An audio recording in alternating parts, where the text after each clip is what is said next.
빗속에서 묘비 앞에 선 노인. 그의 손에는 국화꽃이 쥐어져 있었어요. 사랑하는 아들이 잠든 곳이었죠. 그런데 뒤에서 발소리가 들렸습니다. 고개를 돌린 순간 노인은 얼어붙었어요. 젊은 여자가 쌍둥이를 안고 서 있었거든요. 여자가 입을 열었습니다. 이 아이들은 하준 씨의 자녀예요. 3년 전 세상을 떠난 아들의 아이라고요. 도대체 무슨 일이 있었던 걸까요?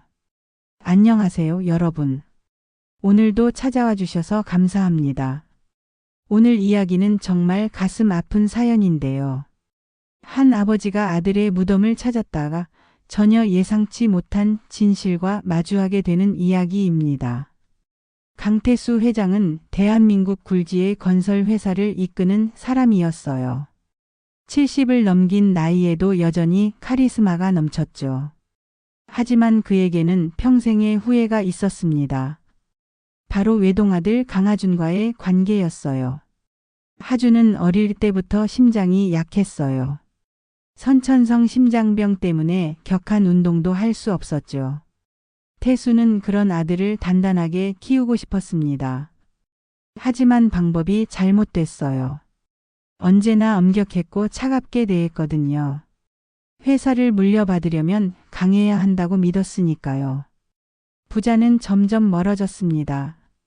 하준이 대학을 졸업할 무렵에는 거의 대화도 하지 않았어요. 마지막으로 만난 날도 싸움으로 끝났죠. 그리고 일주일 뒤 하준은 교통사고로 세상을 떠났습니다. 35살이었어요. 3년이 흘렀습니다. 태수는 매년 아들의 기일이면 묘지를 찾았어요. 그날도 마찬가지였죠. 하지만 그날 그의 인생은 다시 한번 뒤집어지게 됩니다. 사연 시작 전에 구독과 좋아요 눌러주시면 큰 힘이 됩니다. 그럼 시작할게요. 그날 아침 태수는 비서에게 말했어요. 오늘 일정 전부 취소해. 비서는 조용히 고개를 끄덕였습니다. 도련님 기일이시죠? 태수는 대답하지 않았어요. 대답할 필요가 없었습니다. 비서는 이미 알고 있었으니까요. 검은색 고급 세단이 도심을 벗어나 교외로 향했습니다. 빌딩 숲이 점점 멀어지고 나무들이 보이기 시작했어요. 하늘은 잔뜩 흐려 있었습니다. 비가 올 것 같았죠. 1시간쯤 달렸을까요? 차는 공동묘지 입구에 멈춰섰어요. 태수는 조수석에 놓인 국화꽃 한 다발을 집어들었습니다. 비싼 이탈리아산 코트를 걸친 그의 뒷모습이 쓸쓸해 보였어요. 운전기사가 조심스럽게 물었습니다. 회장님 우산 가져가시겠습니까? 태수는 고개를 저었어요. 됐네. 그리고 차에서 내렸습니다. 차가운 바람이 얼굴을 스쳤어요. 가을이 깊어가고 있었습니다. 뉴욕까지는 꽤 걸어야 했습니다. 태수는 천천히 언덕을 올랐어요. 숨이 차올랐죠. 예전 같지 않았습니다. 나이가 들었다는 걸 실감했어요. 무릎도 조금 아팠습니다. 하지만 멈추지 않았어요. 주변에는 다른 사람들도 보였습니다. 묘지를 찾은 사람들이었죠. 누군가는 울고 있었고 누군가는 조용히 기도하고 있었어요. 각자의 슬픔을 안고 온 사람들이었습니다. 드디어 아들의 묘 앞에 섰습니다. 사랑하는 아들 강하준 영면하소서. 태수는 묘비를 바라보며 국화꽃을 내려놓았어요. 하준아 아버지가 왔다. 그의 목소리가 작게 떨렸습니다. 묘비는 깨끗했어요. 관리인이 잘 닦아놓은 모양이었죠. 태수는 매달 관리비를 넉넉히 주고 있었습니다. 아들이 편히 쉴 수 있도록 말이에요. 하늘이 어두워지고 있었어요. 구름이 몰려오더니 빗방울이 떨어지기 시작했죠. 태수는 움직이지 않았습니다. 그냥 서 있었어요. 비에 젖는 것도 개의치 않았습니다. 코트가 젖어도 상관없었어요. 내가 살아 있었으면 회사를 물려줄 수 있었을 텐데. 태수는 중얼거렸어요. 후회가 밀려왔습니다. 살아생전에는 매일 싸우기만 했거든요. 결혼해라, 회사 일 배워라 그런 말만 했죠. 정작 아들이 뭘 원하는지는 들으려 하지 않았어요. 아들은 예술을 좋아했습니다. 그림을 그리고 싶어 했어요. 하지만 태수는 허락하지 않았죠. 회사를 이어받아야 한다고 고집했습니다. 결국 하주는 경영학을 전공했어요. 하기 싫은 공부를 억지로 한 겁니다. 마지막으로 만난 날도 싸웠지. 내가 무슨 말을 하려던 건지 이제는 영원히 모르겠구나. 태수가 눈을 감았습니다. 그날의 기억이 떠올랐어요. 아버지, 제게 할 말이 있어요. 하준이 진지한 표정으로 말했었죠. 하지만 태수는 바빴습니다. 지금은 안 돼. 나중에 얘기하자. 그렇게 아들을 돌려보냈어요. 하준은 다시 왔습니다. 며칠 뒤였죠. 이번에는 더 간절한 표정이었어요. 아버지, 정말 중요한 이야기예요. 꼭 들어주세요. 하지만 태수는 또 거절했습니다. 지금 계약건 때문에 바쁘다니까. 그게 마지막이었어요. 그 후 일주일 만에 사고 소식을 들었죠. 태수는 그때의 충격을 잊을 수 없었습니다. 믿을 수가 없었어요. 아들이 죽었다니. 빗줄기가 점점 굵어졌습니다. 태수의 코트가 흠뻑 젖었어요. 머리카락에서도 물이 뚝뚝 떨어졌죠. 하지만 움직이지 않았습니다. 그냥 서 있고 싶었어요. 그때였어요. 뒤에서 발소리가 들렸습니다. 처음에는 무시했어요. 누가 지나가는 거겠거니 생각했죠. 이 묘지에는 방문객이 많았으니까요. 하지만 발소리가 멈추지 않았습니다. 발소리는 점점 가까워졌어요. 그리고 태수의 바로 뒤에서 멈췄죠. 태수는 짜증이 났습니다. 왜 여기서 멈추는 거지? 다른 묘로 가면 되잖아. 하지만 발소리의 주인은 움직이지 않았어요. 그냥 서 있었습니다. 태수는 어쩔 수 없이 천천히 고개를 돌렸습니다. 누가 감히 자신을 방해하는지 확인하려고요. 젊은 여자가 서 있었어요. 25쯤 되어 보였습니다. 평범한 청바지에 얇은 재킷을 입고 있었죠. 옷차림은 수수했어요. 화장기도 거의 없었습니다. 하지만 얼굴은 맑았어요. 그런데 이상한 점이 있었어요. 여자의 품에 아기 2명이 안겨 있었던 겁니다. 쌍둥이였어요. 작은 우비를 입혀놨지만 얼굴은 빗물에 젖어 있었습니다. 2돌쯤 되어 보이는 아기들이었어요. 한 명은 남자아이, 한 명은 여자아이였죠. 여자는 비를 맞으며 태수를 바라보고 있었습니다. 눈가가 붉게 젖어 있었어요. 울었던 걸까요? 아니면 빗물 때문이었을까요? 태수는 알 수 없었습니다. 누구시오? 태수의 목소리가 차갑게 울렸습니다. 내 아들의 묘 앞까지 찾아온 당신은 대체 누구란 말이오? 여자는 잠시 망설였어요. 떨리는 것 같았습니다. 여자는 떨리는 목소리로 대답했어요. 회장님, 저는 한미나라고 합니다.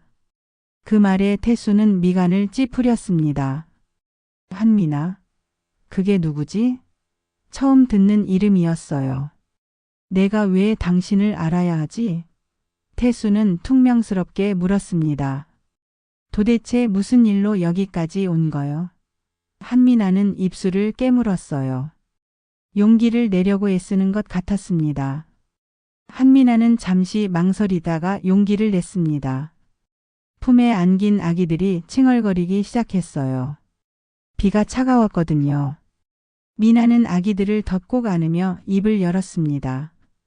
이 아이들은 하준 씨의 자녀예요. 순간 태수의 얼굴이 굳어졌습니다. 뭐라고? 무슨 말을 하는 거지? 태수는 자신의 귀를 의심했어요. 하준 씨와 저 사이에 태어난 쌍둥이입니다. 미나가 다시 말했습니다. 이번에는 더 또렷하게요. 태수는 한 발 뒤로 물러섰어요. 믿을 수 없다는 듯 고개를 저었죠. 무슨 헛소리를 하는 거요? 태수의 목소리가 높아졌습니다. 하준이는 3년 전에 죽었어. 그 전에 당신 같은 사람 만난 적 없어. 나한테 거짓말하는 거요? 미나의 눈에서 눈물이 흘러내렸습니다. 알아요, 회장님께서 모르실 거라는 것도요. 하준 씨가 비밀로 하고 싶어 했거든요. 저희 관계를요. 태수는 어이가 없었어요. 지금 이 여자가 무슨 말을 하는 건지 도통 이해할 수 없었습니다.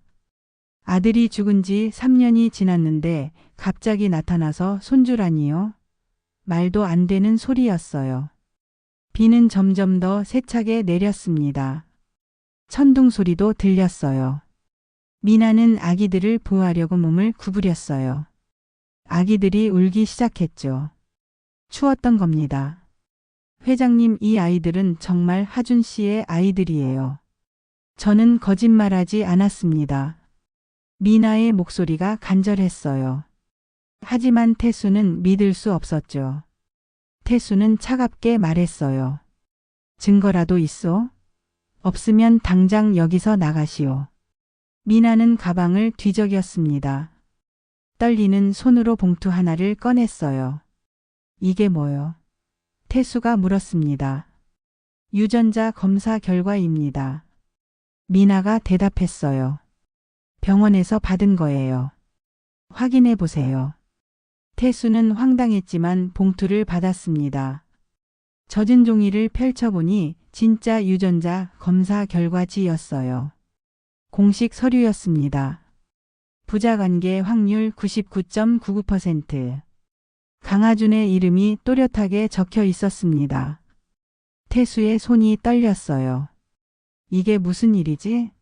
정말로 하준이의 아이들이란 말인가? 그렇다면 왜 아들은 자신에게 말하지 않았던 걸까요? 수많은 의문이 머릿속을 스쳤습니다. 비는 그칠 줄 몰랐어요. 천둥 번개까지 쳤습니다. 태수는 미나를 데리고 근처 카페로 향했습니다. 운전기사에게 전화해서 차를 가져오라고 했죠.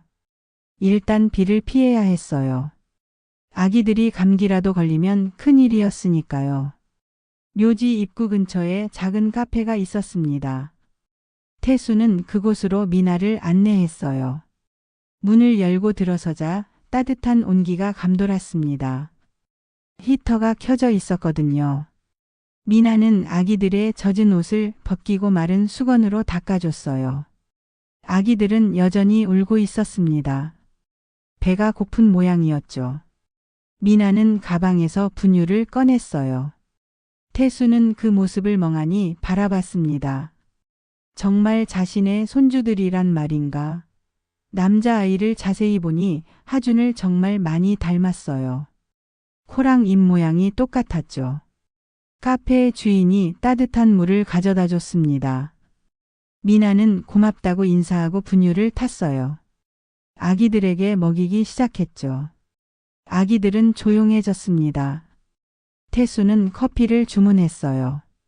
마음을 진정시킬 필요가 있었습니다.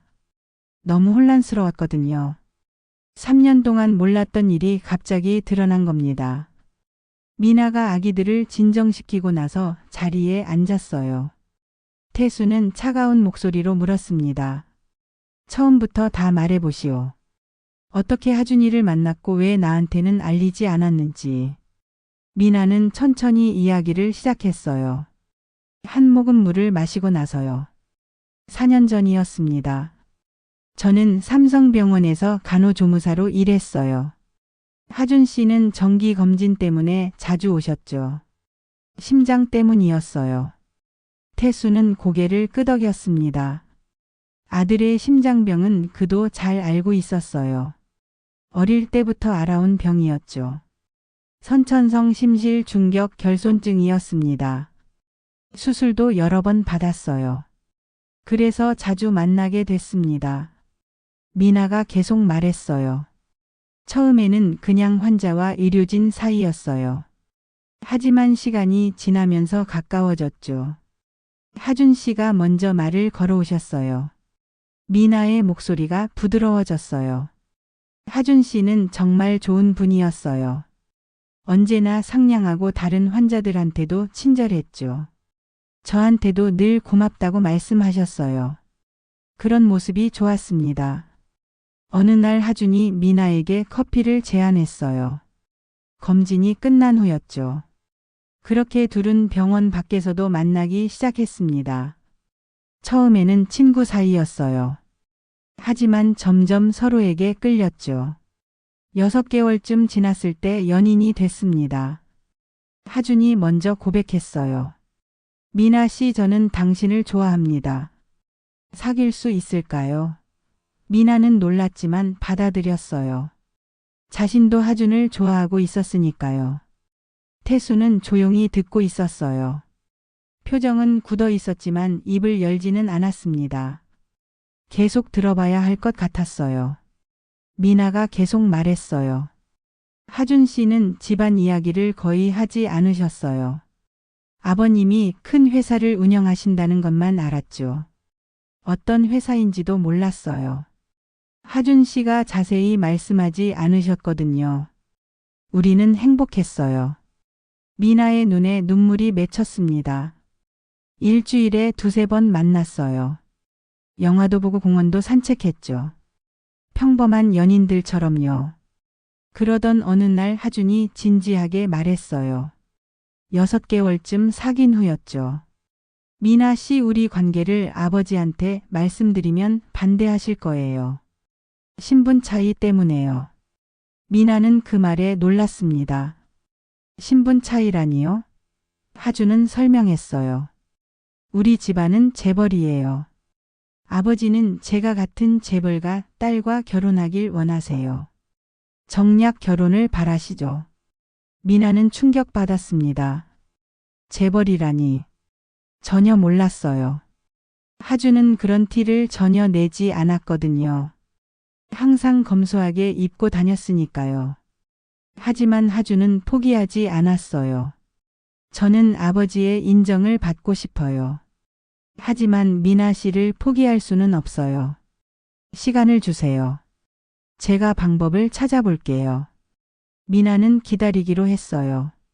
사랑했으니까요. 하준도 자신을 진심으로 사랑한다는 걸 알았습니다. 그래서 믿기로 했죠. 1년쯤 지났을 때 미나는 임신 사실을 알게 됐습니다. 병원에서 검사를 받았는데 쌍둥이였어요. 처음에는 어떻게 해야 할지 몰랐습니다. 당황스러웠거든요. 하준에게 말하자 그는 엄청 기뻐했죠. 정말요? 우리 아기가요? 쌍둥이라고요? 하준은 웃음을 참지 못했습니다. 그리고 미나를 꼭 안아줬어요. 하지만 동시에 걱정도 했어요. 아버지한테 어떻게 말씀드리지? 하준은 고민에 빠졌습니다. 며칠 동안 잠도 제대로 못 잤어요. 태수는 그 말을 듣고 주먹을 쥐었습니다. 아들이 그렇게 고민했다니. 자신이 그렇게 무서운 존재였단 말인가요? 가슴이 아팠어요. 후회가 밀려왔습니다. 미나가 말을 이었습니다. 하준 씨는 용기를 내기로 했어요. 회장님을 만나러 가겠다고 했죠. 아버지한테 모든 걸 말씀드리겠다고요. 결혼 승낙을 받아오겠다고 했습니다. 그날이 바로 3년 전 그날이었습니다. 하준은 각오를 다지고 아버지를 만나러 갔어요. 미나에게 말했죠. 오늘 꼭 말씀드릴게요. 기다려줘요. 태수는 그날을 떠올렸습니다. 아들이 찾아왔었죠. 갑자기 회사로 나타나서 할 말이 있다고 했어요. 하지만 태수는 바빴습니다. 중요한 계약건이 있었거든요. 그날은 정말 바쁜 날이었어요. 해외 바이어와의 미팅이 있었죠. 수백억 규모의 계약이었습니다. 태수는 그 일에만 집중하고 있었어요. 나중에 얘기하자. 태수는 그렇게 말하고 아들을 돌려보냈어요.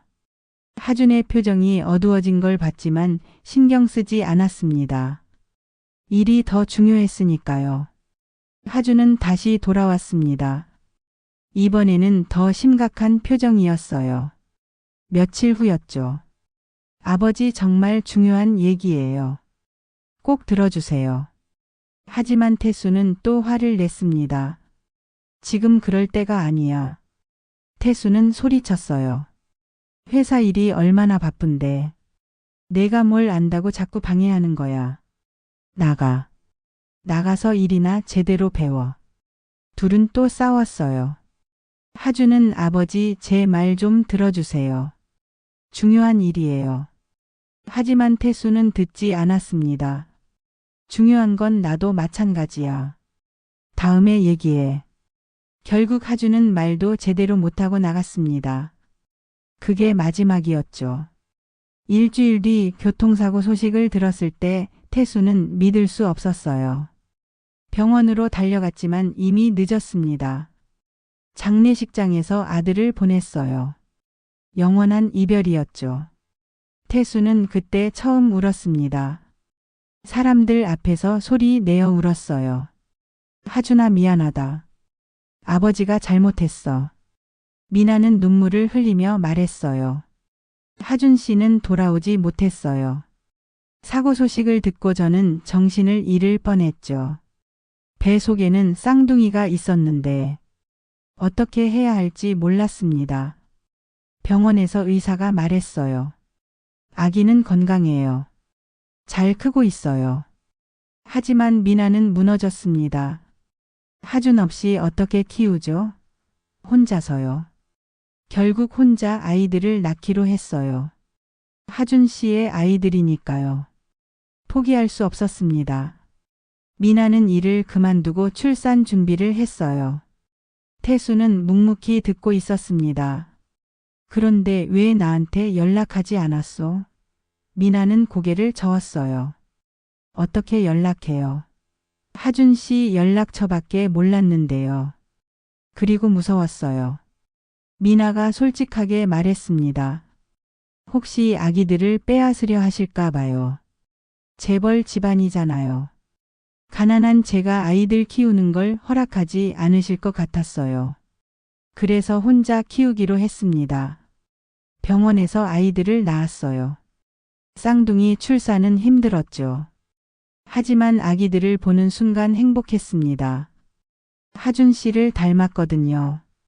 하지만 현실은 녹록지 않았어요. 아이들을 돌보며 일하는 게 쉽지 않았죠. 돈도 부족했습니다. 월세도 내야 하고 분유값도 만만치 않았어요.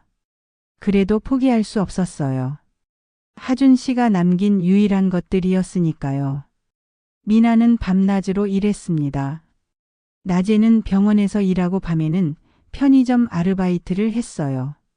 태수는 가슴이 먹먹했습니다. 이런 일이 있었다니. 아들이 사랑한 여자가 이렇게 고생하고 있었다니. 그리고 자신의 손주들이 어려운 환경에서 자라고 있었다니. 카페를 나올 때쯤 비가 그쳤어요. 하늘에 무지개가 떠 있었습니다. 태수는 차를 타고 집으로 돌아왔어요. 하지만 마음은 복잡했습니다. 계속 아기들 얼굴이 떠올랐거든요. 특히 남자아이가 하준을 닮았더라고요. 눈썹 모양이 똑같았어요. 웃는 모습도 하준 같았습니다. 태수는 차 안에서 한숨을 쉬었어요. 집에 도착해서도 잠을 이룰 수 없었습니다. 저녁도 제대로 먹지 못했어요. 식욕이 없었거든요. 태수는 서재로 갔습니다. 책장 깊숙한 곳에서 오래된 앨범을 꺼냈죠. 하준이 어렸을 때 사진들이었습니다. 먼지가 쌓여 있었어요. 오랫동안 꺼내보지 않았거든요. 한 장 한 장 넘기며 태수는 생각했어요. 나는 좋은 아버지였을까? 아들에게 사랑한다는 말 한 번 제대로 해본 적이 있었나? 늘 엄격하게만 대했죠. 사진 속의 하준은 웃고 있었어요. 유치원 때 사진이었습니다. 크레파스를 들고 그림을 그리고 있었죠. 행복해 보였어요. 하지만 중학교 때부터 표정이 어두워졌습니다. 태수가 공부를 강요했거든요.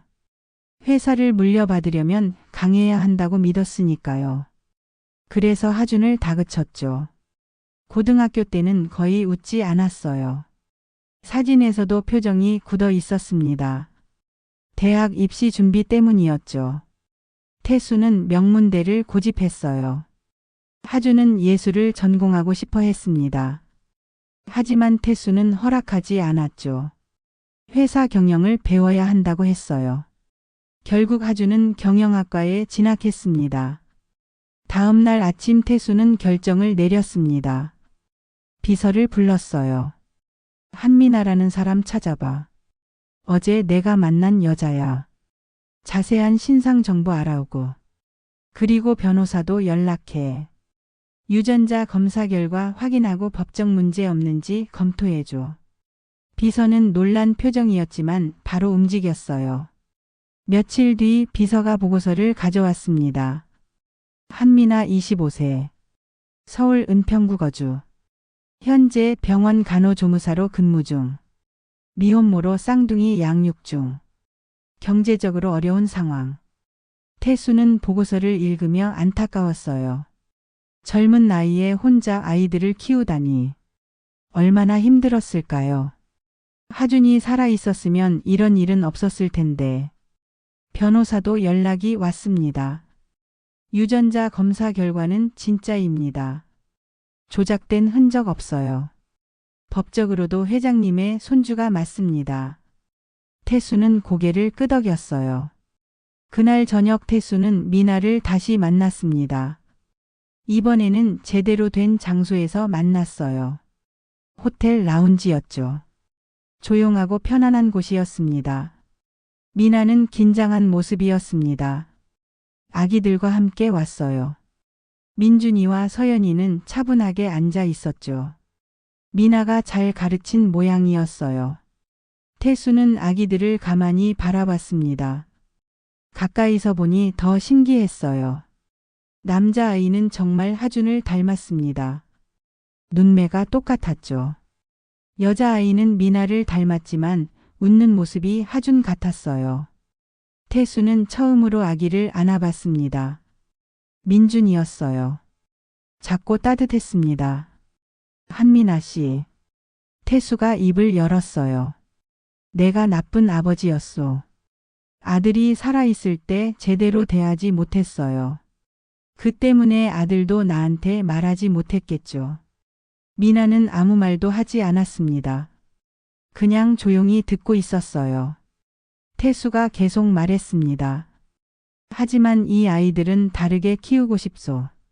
내 손주들이니까. 아들한테 못해준 사랑을 손주들한테는 주고 싶어요. 물론 당신이 엄마로서 키우는 걸 막지 않겠소. 미나의 권리를 존중하겠어요. 하지만 내가 도울 수 있는 건 돕고 싶소. 경제적으로든 다른 방면으로든. 미나는 놀란 표정이었어요. 빼앗으려는 게 아니었던 거죠. 회장님 정말 그렇게 해주실 건가요? 목소리가 떨렸습니다. 태수는 고개를 끄덕였습니다. 아들한테 못해준 걸 손주들한테는 해주고 싶소. 이번에는 제대로 하고 싶어요. 실수를 반복하고 싶지 않아요. 미나는 눈물을 흘렸습니다. 고마워요, 회장님. 정말 고맙습니다. 혼자 키우는 게 너무 힘들었어요. 하지만 포기할 수 없었거든요. 그날부터 태수는 변했어요. 일주일에 두세 번씩 미나의 집을 찾았습니다. 처음에는 어색했죠. 아기를 다루는 법도 몰랐으니까요. 하지만 점점 익숙해졌어요. 기저귀 가는 법도 배웠습니다. 분유 타는 법도 익혔죠. 태수는 손주들과 시간을 보내는 게 좋았어요. 남자아이 이름은 민준이었고 여자아이는 서연이었습니다. 태수는 둘을 번갈아 안아봤어요. 신기했습니다. 이렇게 작고 따뜻한 존재들이 자신의 손주라니. 민준이가 태수를 보고 웃었어요. 아직 말은 못하지만 옹알이를 했죠. 아. 태수는 그 소리에 미소 지었습니다. 오랜만에 짓는 진짜 미소였어요. 미나는 조심스럽게 물었습니다. 회장님, 혹시 하준 씨 이야기 들려주실 수 있나요? 어렸을 때 어떤 아이였는지 아이들한테도 들려주고 싶어요. 태수는 잠시 생각하다가 입을 열었어요. 하준이는 착한 아이였어요. 누구한테도 해를 끼치지 않았죠. 심장이 약해서 운동은 못했지만 책 읽기를 좋아했어요. 특히 소설을 좋아했죠. 판타지 소설이요. 태수의 목소리가 부드러워졌습니다. 방에 책이 가득했어요. 하루 종일 읽기도 했죠. 그림도 잘 그렸어요. 어렸을 때 크레파스로 그린 그림들이 아직 서재에 있어요. 바다 그림이었죠. 하준이는 바다를 좋아했습니다. 여름마다 바닷가에 가자고 졸랐어요. 하지만 나는 너무 바빴어요. 일 때문에 같이 가주지 못했죠. 그게 후회가 돼요. 이제는 같이 갈 수도 없잖아요. 태수의 눈가가 붉어졌습니다. 미나는 조용히 그의 손을 잡아줬어요. 회장님, 늦지 않았어요. 이 아이들한테는 좋은 할아버지가 되실 수 있어요. 그 말에 태수는 고개를 끄덕였습니다. 그래, 아직 늦지 않았어. 이번에는 제대로 하고 싶었습니다. 손주들한테만은 사랑을 제대로 표현하고 싶었어요. 시간이 흘렀어요. 태수는 점점 더 자주 미나의 집을 찾았습니다. 아기들과 놀아주고 재우기도 했죠. 자장가도 불러줬어요. 예전에는 상상도 못할 일이었죠. 미나는 그런 태수를 보며 안심했어요. 진심으로 손주들을 아끼고 있었으니까요. 아기들도 할아버지를 좋아했습니다. 태수가 오면 웃으며 반겼어요. 어느 날 태수는 미나에게 제안했습니다. 더 넓은 집으로 이사하는 게 어때요? 아이들이 크면 지금 집은 좁을 거요. 원룸이잖아요. 미나는 망설였어요. 너무 큰 도움인 것 같아서요. 이미 많이 도와주셨는데. 하지만 태수는 고집했습니다. 내 손주들인데 뭐가 문제요? 당신도 편하게 살아야 아이들 잘 키울 수 있어요. 내가 알아본 아파트가 있어요. 보러 가봐요. 결국 미나는 받아들였습니다. 태수가 준비한 아파트는 정말 좋았어요. 방이 3개나 있었죠. 거실도 넓었습니다. 아이들이 뛰어놀 수 있을 정도였어요. 미나는 이사하고 나서 눈물을 흘렸습니다. 고맙습니다, 회장님. 정말 고마워요. 이렇게까지 해주시다니. 태수는 손을 흔들었어요. 고마워할 것 없소. 이건 당연한 거예요. 가족이니까. 그리고 이제 회장님 말고 할아버지라고 불러요. 아이들한테도 그렇게 가르치고. 미나는 웃으며 고개를 끄덕였습니다. 네, 할아버지. 민준이와 서연이도 조금씩 말을 배우기 시작했어요. 할아비. 그렇게 불렀죠. 태수는 그 소리를 들을 때마다 가슴이 뭉클했습니다. 할아버지라니. 자신이 할아버지가 됐다니. 믿기지 않았지만 행복했어요. 1년이 지났어요. 민준이와 서연이는 이제 새돌이 됐습니다. 말도 제법 하게 됐죠. 할아버지라는 말도 정확하게 할 수 있었어요. 태수는 그 소리를 들을 때마다 가슴이 뭉클했습니다. 어느 주말 태수는 아이들을 데리고 바다에 갔어요. 하준이가 좋아하던 바닷가였습니다. 동해안의 작은 해변이었죠. 태수는 그곳에서 하준과 마지막으로 좋은 시간을 보냈던 기억이 있었어요. 민준이와 서연이는 처음 보는 바다에 신기해했어요. 눈이 휘둥그레졌죠. 할아버지, 저게 뭐예요? 민준이가 파도를 가리키며 물었습니다. 바다란다. 크고 넓은 물이야. 태수가 대답했어요. 물고기들이 사는 곳이지. 서연이는 모래를 만지며 웃었습니다. 보들보들해요. 신기해요. 태수는 아이들과 모래성을 쌓았어요. 예전에는 상상도 못할 일이었죠. 이렇게 땅에 앉아서 노는 게 얼마만인지 몰랐습니다. 비싼 코트가 모래투성이가 됐지만 상관없었어요. 하지만 행복했어요. 정말로 행복했죠. 아이들의 웃음소리가 귓가에 맴돌았습니다. 태수는 이런 게 진짜 행복이구나 싶었어요. 민준아, 서연아. 태수가 조용히 불렀어요. 아이들이 고개를 들었습니다. 모래를 만지던 손을 멈추고 할아버지를 바라봤죠. 너희 아빠 아니? 하준이라고 해. 정말 좋은 사람이었어.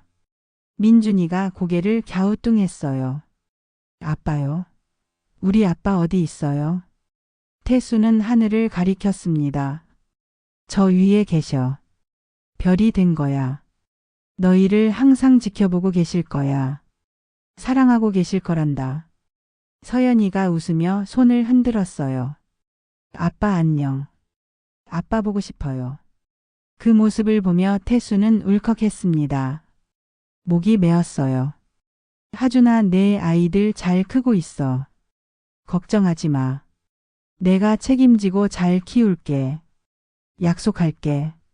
마음속으로 아들에게 속삭였어요. 저녁이 되자 태수는 아이들을 데리고 횟집으로 갔습니다. 미나도 함께였어요. 온 가족이 함께 식사를 했죠. 평범한 저녁이었지만 태수에게는 특별했습니다. 예전에는 혼자 먹는 경우가 많았거든요. 회사 일로 바빠서 제대로 된 식사도 못했죠. 하지만 이제는 달랐어요. 웃음소리가 가득한 식탁이 있었습니다. 며칠 뒤 태수는 회사에 중요한 발표를 했어요. 이사회 회의였죠. 태수는 임원들 앞에서 말했습니다. 나는 5년 후 은퇴할 겁니다. 그때까지 후계자를 준비하겠어요. 임원들은 놀랐어요. 갑작스러운 발표였거든요. 도련님이 안 계신데 누가 후계자가 됩니까? 한 임원이 물었습니다. 태수는 미소 지었습니다. 내 손자가 있소. 강민준이. 아직 어리지만 시간은 많아요. 물론 민준이가 원하지 않으면 강요하지 않을 겁니다. 하지만 기회는 주고 싶어요. 태수는 확고했습니다. 하준한테 못해준 걸 손주한테는 해주고 싶었어요. 임원들은 수군거렸습니다. 손자라니요? 도련님 아드님입니까? 태수는 고개를 끄덕였어요. 그래요. 하준이의 아들이에요. 자세한 이야기는 나중에 하겠소. 집으로 돌아와서 미나에게 말했습니다. 아이들 교육에 대해 생각해 봤소. 물론 당신 의견이 중요해요. 하지만 내가 도울 수 있는 부분이 있다면 돕고 싶소. 미나는 고마워했어요. 회장님 아니 할아버지. 정말 고맙습니다. 혼자였으면 어떻게 됐을지 몰라요. 할아버지 덕분에 우리가 이렇게 잘 살고 있어요. 태수는 손사래를 쳤습니다. 당연한 거예요. 가족이니까. 우리는 한 가족이에요. 그리고 이 아이들은 내 삶의 의미예요. 그날 밤 태수는 오랜만에 하준의 방에 들어갔어요. 3년 동안 그대로 둔 방이었습니다.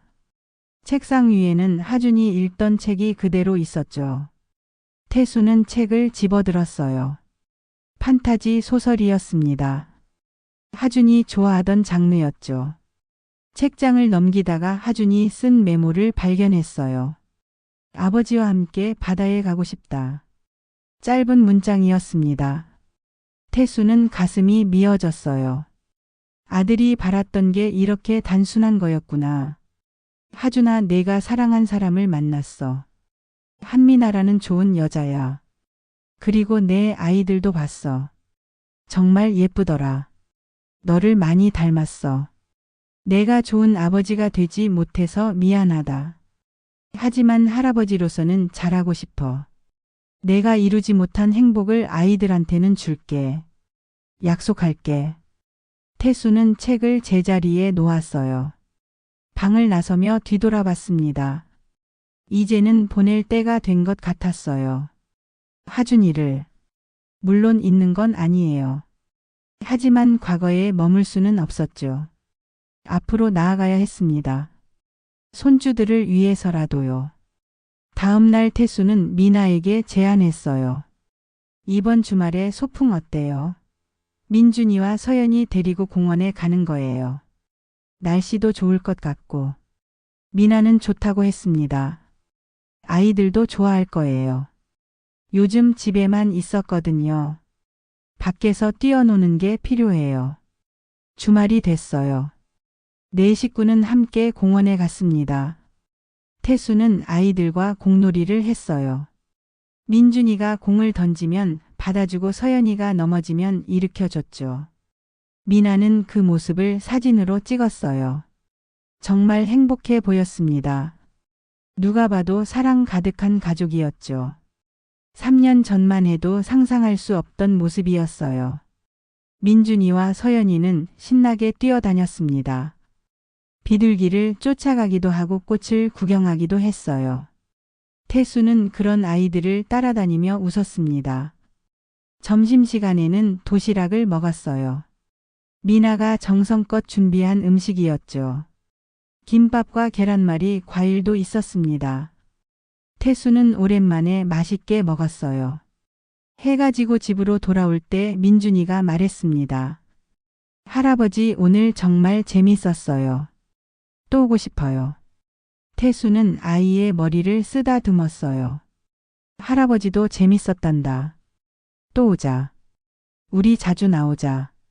서연이도 졸린 눈으로 웃었어요. 할아버지 좋아. 할아버지 사랑해요. 그 말에 태수의 가슴이 따뜻해졌습니다. 이런 게 진짜 행복이구나. 이제야 알게 됐어요. 돈이나 명예가 아니라 사랑하는 사람들과 함께하는 게 진짜 행복이었던 겁니다. 차 안에서 아이들은 잠들었습니다. 피곤했던 모양이에요. 미나는 조용히 말했어요. 하준 씨가 보고 계실까요? 우리를요. 태수는 고개를 끄덕였습니다. 보고 있을 거예요. 그리고 기뻐하고 있을 거요. 우리가 행복한 모습을 보면서 웃고 계실 거예요. 챕터 5 완성된 가족. 2년이 더 흘렀어요. 민준이와 서연이는 5살이 됐습니다. 이제는 유치원도 다니고 있었죠. 태수는 매일 아침 아이들을 유치원에 데려다 줬어요. 회사 출근 전에 들르는 게 일과가 됐습니다. 할아버지 오늘도 와요. 민준이가 물었어요. 태수는 웃으며 대답했습니다. 당연하지. 우리 민준이 서연이 데려다 줘야지. 할아버지 일이잖아. 서연이가 뽀뽀를 했어요. 사랑해요 할아버지. 태수는 가슴이 뭉클했습니다. 이런 말을 들을 수 있다니. 70이 넘은 나이에 이런 행복을 느낄 수 있다니. 회사에서도 변화가 있었어요. 태수는 점점 일을 줄이기 시작했습니다. 후배 임원들에게 권한을 넘겼죠. 이제는 가족이 더 중요했으니까요. 대신 매일 오후 3시면 퇴근했습니다. 유치원 하원 시간에 맞춰서요.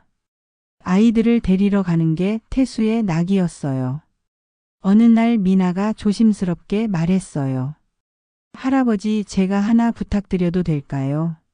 태수는 고개를 끄덕였습니다. 말해보세요. 뭐든지 들어드릴게요. 아이들이 커가면서 아빠에 대해 궁금해해요. 사진을 보여줘도 되겠죠? 더 자세히 알려주고 싶어요. 태수는 잠시 생각했어요. 그리고 일어나서 서재로 갔습니다. 잠시 후 앨범 여러 권을 들고 왔죠. 이걸 가져가세요. 하준이 어렸을 때부터 자란 모습이 다 있어요. 아이들한테 보여주세요. 아빠가 어떤 사람이었는지, 어떤 걸 좋아했는지, 그림도 몇 점 있어요. 하준이가 직접 그린 거예요. 미나는 감동받았습니다. 정말 감사합니다. 할아버지, 이렇게까지 해주시다니. 아이들이 정말 좋아할 거예요. 그날 저녁 아이들과 함께 앨범을 봤어요. 민준이와 서연이는 신기해했습니다. 이게 우리 아빠예요. 어린 아빠네요. 미나는 고개를 끄덕였어요. 그래 너희 아빠야. 어렸을 때 모습이지. 민준이가 사진을 가리켰습니다. 할아버지랑 같이 있네요. 태수도 사진을 봤어요. 그래 맞아.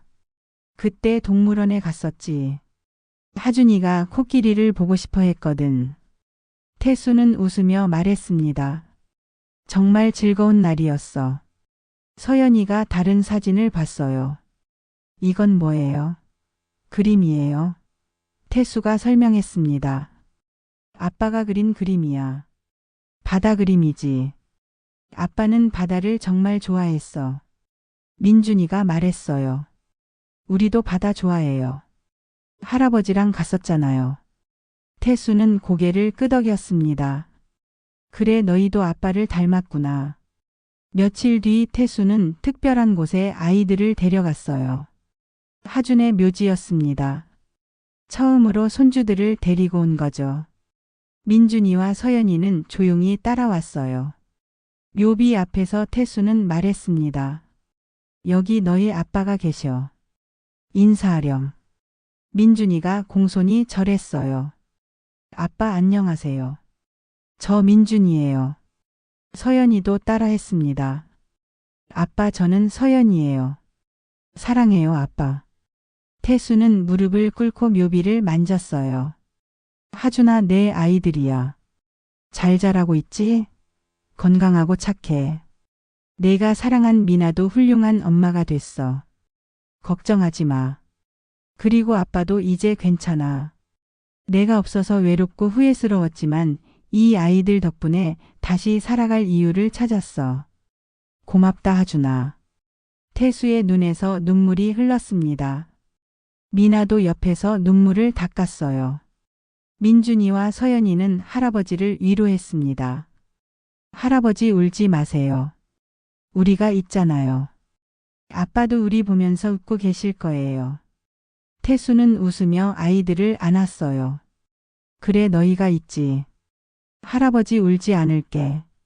네 식구는 한참을 그렇게 서 있었습니다. 바람이 불었어요. 따뜻한 바람이었죠. 하준이가 보낸 바람 같았어요. 가족을 축복하는 바람. 태수는 그렇게 믿었습니다. 집으로 돌아오는 길에 태수는 생각했습니다. 인생은 참 아이러니하구나. 아들을 잃고 나서야 진짜 가족의 소중함을 알게 됐어.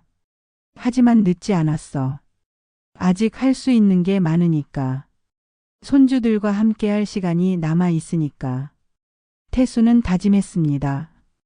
그날 밤 태수는 유언장을 고쳤어요. 변호사를 불러서 새로 작성했습니다. 재산의 절반은 미나에게, 나머지는 민준이와 서연이에게. 물론 아이들이 성인이 될 때까지는 미나가 관리하도록 했어요. 변호사가 물었습니다. 회장님 정말 이렇게 하시겠습니까? 태수는 단호했어요. 네, 손주들이고 며느리요. 당연한 거 아니요? 혈연이 전부가 아니에요. 사랑이 더 중요하죠. 다음 날 미나를 불러서 말했어요. 내가 만약 갑자기 죽으면 모든 게 당신과 아이들한테 가게 해놨소. 미나는 놀랐습니다. 할아버지 무슨 말씀을 그렇게. 태수는 손을 저었습니다. 아니요 나도 이제 늙었소. 언제 갈지 모르니까 미리 정리해두는 거요. 당신은 하준이가 사랑한 사람이고 내 손주들의 엄마요. 당연히 가족이죠. 미나는 눈물을 흘렸어요. 정말 감사합니다. 할아버지 덕분에 저희가 이렇게 살 수 있어요. 태수는 손을 저었습니다. 감사할 건 내가 해야지. 너희가 내 인생에 의미를 줬으니까. 너희가 없었으면 나는 그냥 외로운 노인으로 살았을 거요. 민준이와 서연이가 뛰어왔어요. 할아버지 같이 놀아요. 숨바꼭질해요. 태수는 웃으며 일어났습니다. 그래 놀자. 할아버지가 술래할까? 그렇게 또 하루가 지나갔어요. 평범하지만 행복한 하루. 태수는 깨달았습니다. 행복은 멀리 있지 않아. 바로 곁에 있는 사람들과 함께하는 거야. 밤에 잠들기 전 태수는 창밖을 바라봤어요. 별이 반짝이고 있었습니다. 하나가 유난히 밝았죠. 하준이 같았어요. 하준아, 아빠가 이제야 알았어. 내가 원했던 게 뭔지. 그냥 사랑이었구나. 인정이었어. 미안하다. 하지만 내 아이들한테는 제대로 해줄게. 약속해. 별이 한 번 반짝이는 것 같았어요. 대답하는 것처럼. 태수는 미소 지으며 눈을 감았습니다. 마음이 편안했어요. 진짜 평화였죠. 에필로그. 10년이 흘렀습니다. 민준이와 서연이는 어느덧 15이 됐어요. 중학생이 됐죠.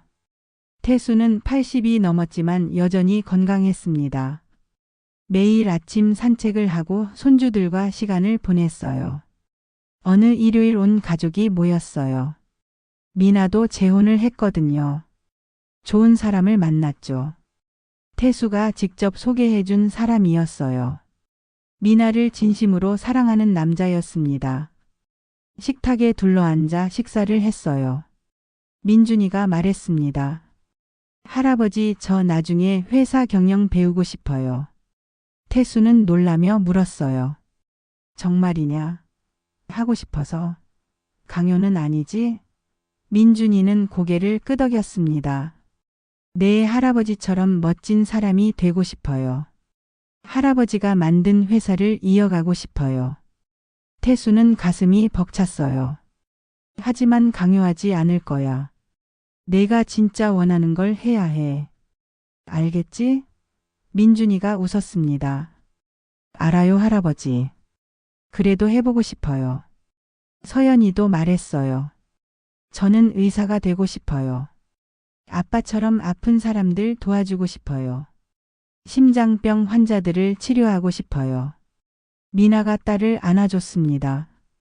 아빠가 정말 좋아하실 거야. 태수도 고개를 끄덕였어요. 하준이가 정말 자랑스러워할 거야. 태수는 두 아이를 바라봤어요. 정말 잘 자랐습니다. 하준이가 봤으면 얼마나 자랑스러워했을까요? 분명 웃고 있을 거예요. 저녁 무렵 태수는 혼자 베란다에 나갔어요. 노을이 지고 있었습니다. 붉은 하늘이 아름다웠죠. 태수는 중얼거렸어요. 하준아, 아빠 이제 갈 때가 다 된 것 같아. 하지만 후회는 없어. 내 아이들 훌륭하게 키웠어. 내가 사랑한 미나도 행복해. 이제 마음 놓고 갈 수 있을 것 같구나. 민준이가 나왔습니다. 할아버지 뭐 하세요? 태수는 웃으며 손을 내밀었어요. 민준이가 다가와서 손을 잡았죠. 그냥 생각 중이었어. 뭐 생각하셨어요? 너희 아빠 생각. 정말 좋은 사람이었어. 너희한테 사랑받을 자격이 있는 아빠였지. 민준이는 고개를 끄덕였습니다. 엄마한테 많이 들었어요. 착하고 따뜻한 사람이었다고. 저도 그렇게 되고 싶어요. 태수는 손주의 어깨를 두드렸어요. 넌 이미 그래. 내 안에 아빠가 살아있어. 해가 완전히 졌어요. 어둠이 내렸지만 따뜻했습니다. 집 안에서 웃음소리가 들렸죠. 태수는 그 소리를 들으며 생각했어요. 이게 행복이구나. 이렇게 사랑하는 사람들과 함께하는 것. 늦게 깨달았지만 알게 돼서 다행이야. 정말 다행이야. 그날 밤 태수는 평화롭게 잠들었습니다. 꿈속에서 하준을 만났어요. 젊고 건강한 모습이었죠. 하준이 웃으며 말했습니다. 아버지 고마워요. 제 아이들 잘 키워주셔서. 태수도 웃었어요. 아니다, 내가 고마워. 내가 남긴 선물 덕분에 진짜 행복을 배웠어. 부자는 오랜만에 안았습니다. 따뜻했어요. 그리고 태수는 눈을 떴습니다. 아침이었죠. 새로운 하루가 시작됐어요. 여러분 오늘 이야기 어떠셨나요? 때로는 늦었다고 생각할 때가 시작하기 가장 좋은 때일 수 있어요. 가족의 소중함을 잊지 마세요. 그리고 사랑한다는 말 아끼지 마시고요. 이 영상이 도움이 됐다면 구독과 좋아요 부탁드려요. 여러분의 응원이 저에게 큰 힘이 됩니다. 다음에 또 좋은 이야기로 찾아올게요. 감사합니다.